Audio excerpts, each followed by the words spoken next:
Welcome to Road Lang is a fiel tuk talwa hi chu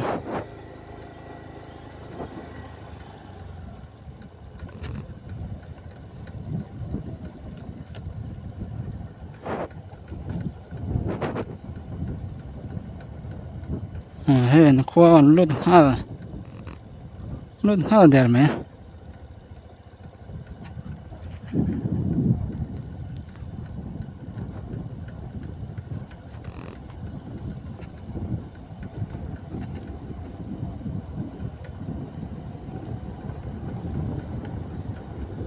is Road Lang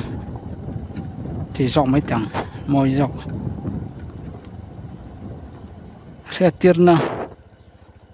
Road Lang is ram chunga thing le mau cha lui lung thlengin hum hala poisa lo kan om chuan action la kan yang zu le rui lo loka zu le rui lo lak lu khap tlat ani a fial tuk lo ala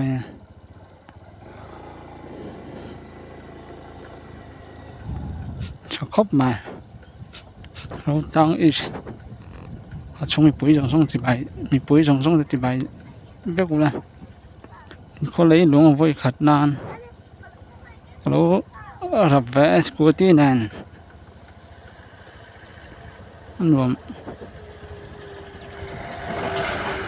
nuam hal pang me phải a chung phải hal út mày à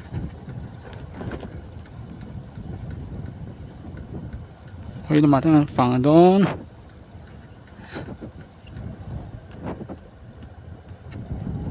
thì cái phẳng thằng tuột bọc thiêm rồi cho nên anh bèn để số anh bằng cần support nga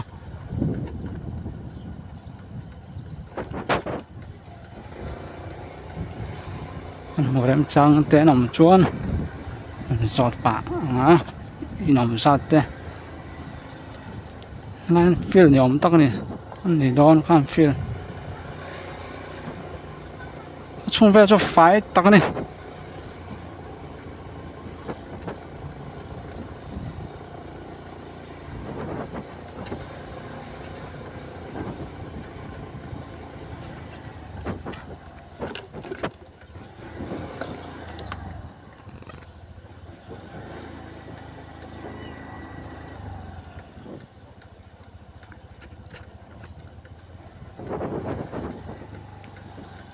มันบ่อยครั้งถ้ามันตะดอนตะ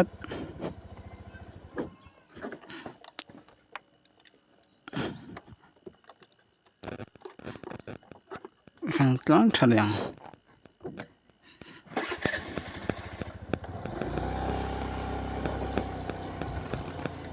ตอนนั้นปังส่งตันซอกเตียงเฮ้chúng làm khi thì tiền và vậy chúng làm khi nó bằng lỗ chúng nó làm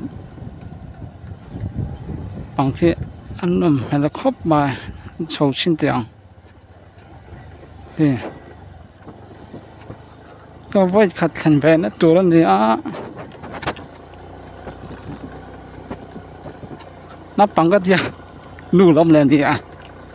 nó bằng mấy cái tụi nó liền tây lắm nữa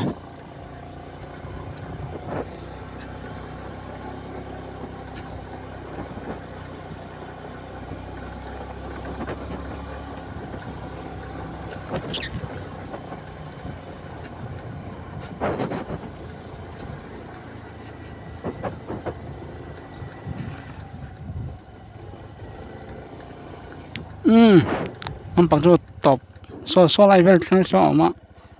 có tàu đâu mấy nó pay mấy tiếng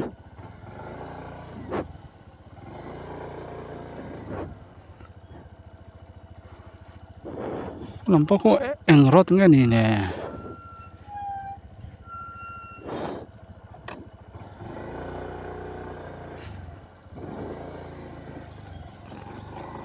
làm có anh rót cái này tàn tan thấy dễ liền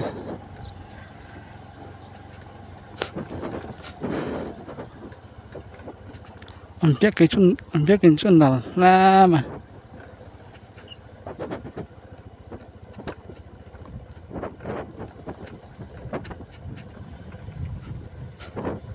nói cho anh lóc tiền khiến lóc tiền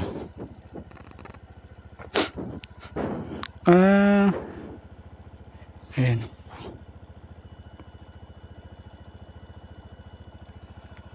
nó mẹ lết tụt con khôi ha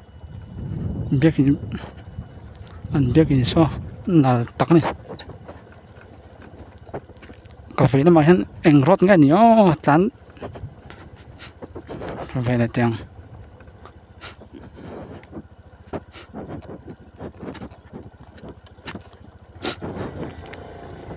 bây giờ rau lang trong khóa ông bóc hết tỏ xí nữa khóa nghe ông lên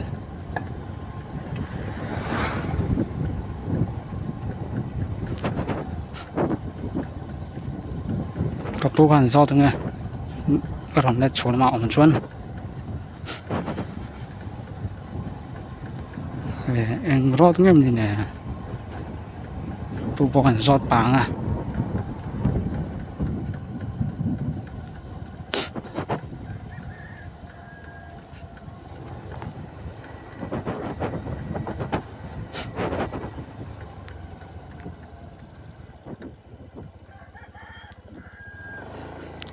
mà trong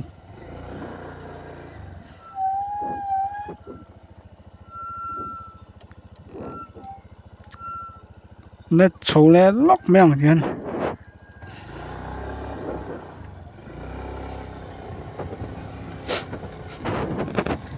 cặp bố khác ông lại khăn sót lóc nghe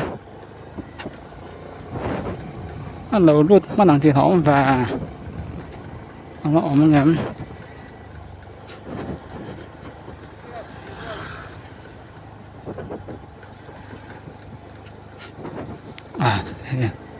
bố gió lóc nghe bố người tao bé mà sao thông bố ít rồi lăng hệ in hệ in sát về nghe những đề ra sầm rụng bor về mà nên là có lúc là cô về là hay tha về anh ấy chọn câu thành làm hết tiếng sát nghe bác sĩ chứ mà sao ai biết gì sao mà hay anh cả công nghe em muốn chọn mà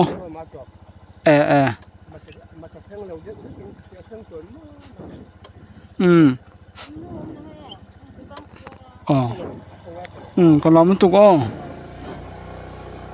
ra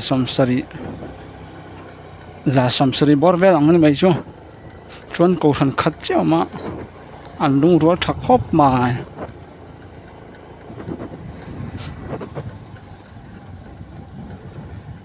con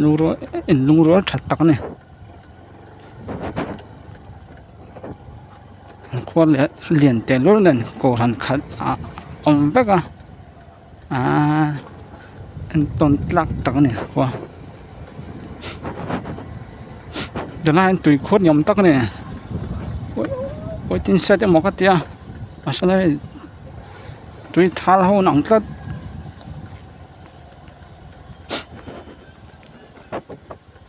có phải là mày hắn beng rồi tao là dính tất mày chọn khi nằm bằng cái chỗ cái bít lúng phá lấy khi nằm bằng cái bít lúng phá hết chỗ lan trời ẩm tụi con mà tao bỏ đi sang thì tắm tụi con cho vắng thiệt mua là cái nằm bằng chỗ lan lầu mấy ngà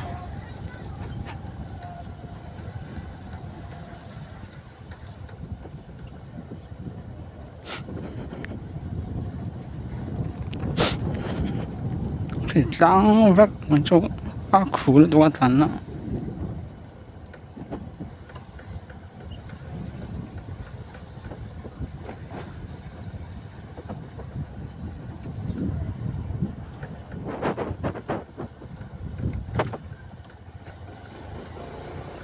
làm bén này rồi nghe số là chỉ cần làm thành cái gì à hiện tại là cái còn cái thể tổ lô ta kín ngày đón xia cho phẳng tan về sẽ là mấy tiếng thì tan thế nào hen số lại về cái tan cái tung dốc á mà to ra đã đấy xia tan thế xí đâu á lén to xí đâu á bằng chân làm bằng cái tan dốc mấy ông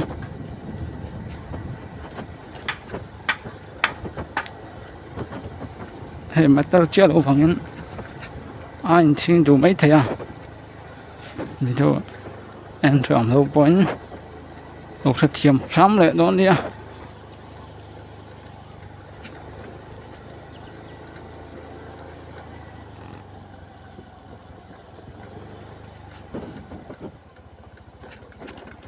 bắt thui về ra làm bằng hệ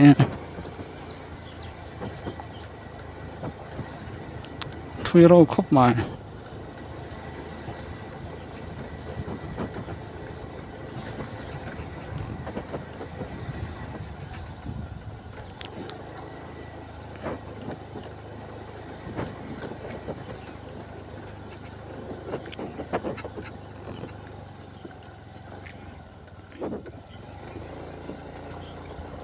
nó ổn phê giờ tập tỏ đón một cái thế cho nó ổn phê in nhỉ có tỏ lộ mấy cái có công hệ tệ đâu à sau lại về thắng xuân mấy lẹt mấy ông thì khăn lẹt tỏ mấy ông khuôn lạ đuổi bốc xí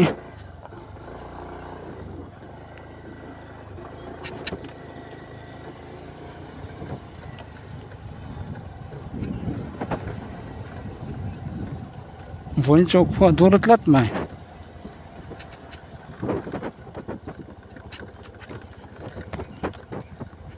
cái bố cá taraf yêu mấy cái tiệm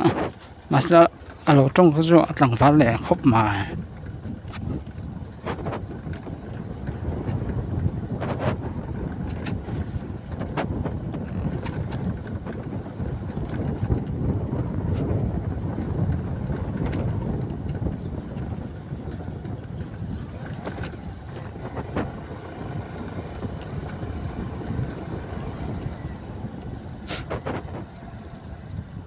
is rau tang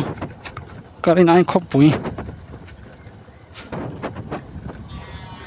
karin anh trắng cẳng tất ở trong vườn bò anh dùng ruột chảo thì cho chiang rằng mày cầu thần khát chảo mà xuân hệ phát trung á bật lọ về đi một tổ là vắng khóc mà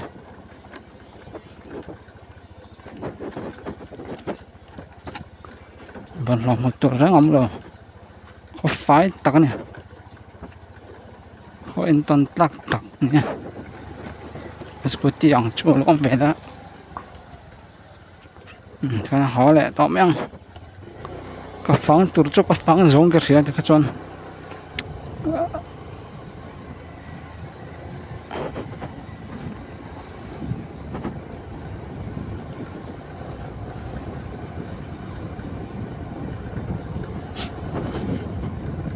thì lại bao nhiêu số cho số thế nhau cái bít lông phá về đây cái bít lông phá phát cho sợi toàn khăn tao bảo chứ sao tắm thế tụi con sáng ra phải không anh听đủ rất tụi con khát thì rong khá rau tăng ít rau tăng thì mấy bác cho nó mà ta lại xem bao ta chọn rau tăng ít thì khăn tát lại xia bằng chọn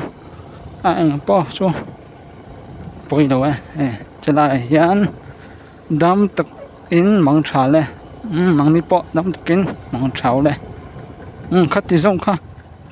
rau tăng ít phần có thể cho nên em phốt mày rồi xem